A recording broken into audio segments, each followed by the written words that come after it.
નમસ્કાર, આપ જોઈ રહ્યા છો સ્પાર્ક ટુડે ન્યૂઝ। છોટાઉદેપુર જિલ્લાના પાવીજેતપુર તાલુકાના ડુંગરવાટ ગામના સરપંચને રાષ્ટ્રીય કક્ષાએ બેસ્ટ લર્નર એવોર્ડથી સન્માનિત કરવામાં આવ્યા। રાષ્ટ્રીય પંચાયતી રાજ દિવસની ઉજવણીમાં પાવીજેતપુર તાલુકાના ડુંગરવાટ ગામ પંચાયતના સરપંચને બેસ્ટ લર્નરના એવોર્ડથી સન્માનિત કરવામાં આવ્યા છે, જેનાથી સમગ્ર પાવીજેતપુર તાલુકામાં આનંદની લાગણી જોવા મળી રહી છે।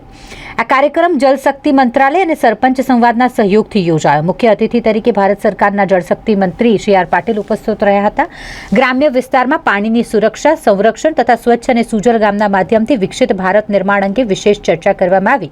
આ કાર્યક્રમ દરમિયાન સમગ્ર ભારતમાંથી ઉત્કૃષ્ટ કામગીરી કરનારા સરપંચોને કુલ 29 એવોર્ડથી નવાજવામાં આવ્યા, જેમાં બેસ્ટ લર્નર કેટેગરીમાં છોટાઉદેપુર જિલ્લા પાવીજેતપુર તાલુકાના ડુંગરવાટ ગામની જૂથ ગ્રામ પંચાયતના સરપંચ ડોક્ટર બીનાબેન રાઠવાને એવોર્ડ આપીને સન્માનિત કરવામાં આવ્યા।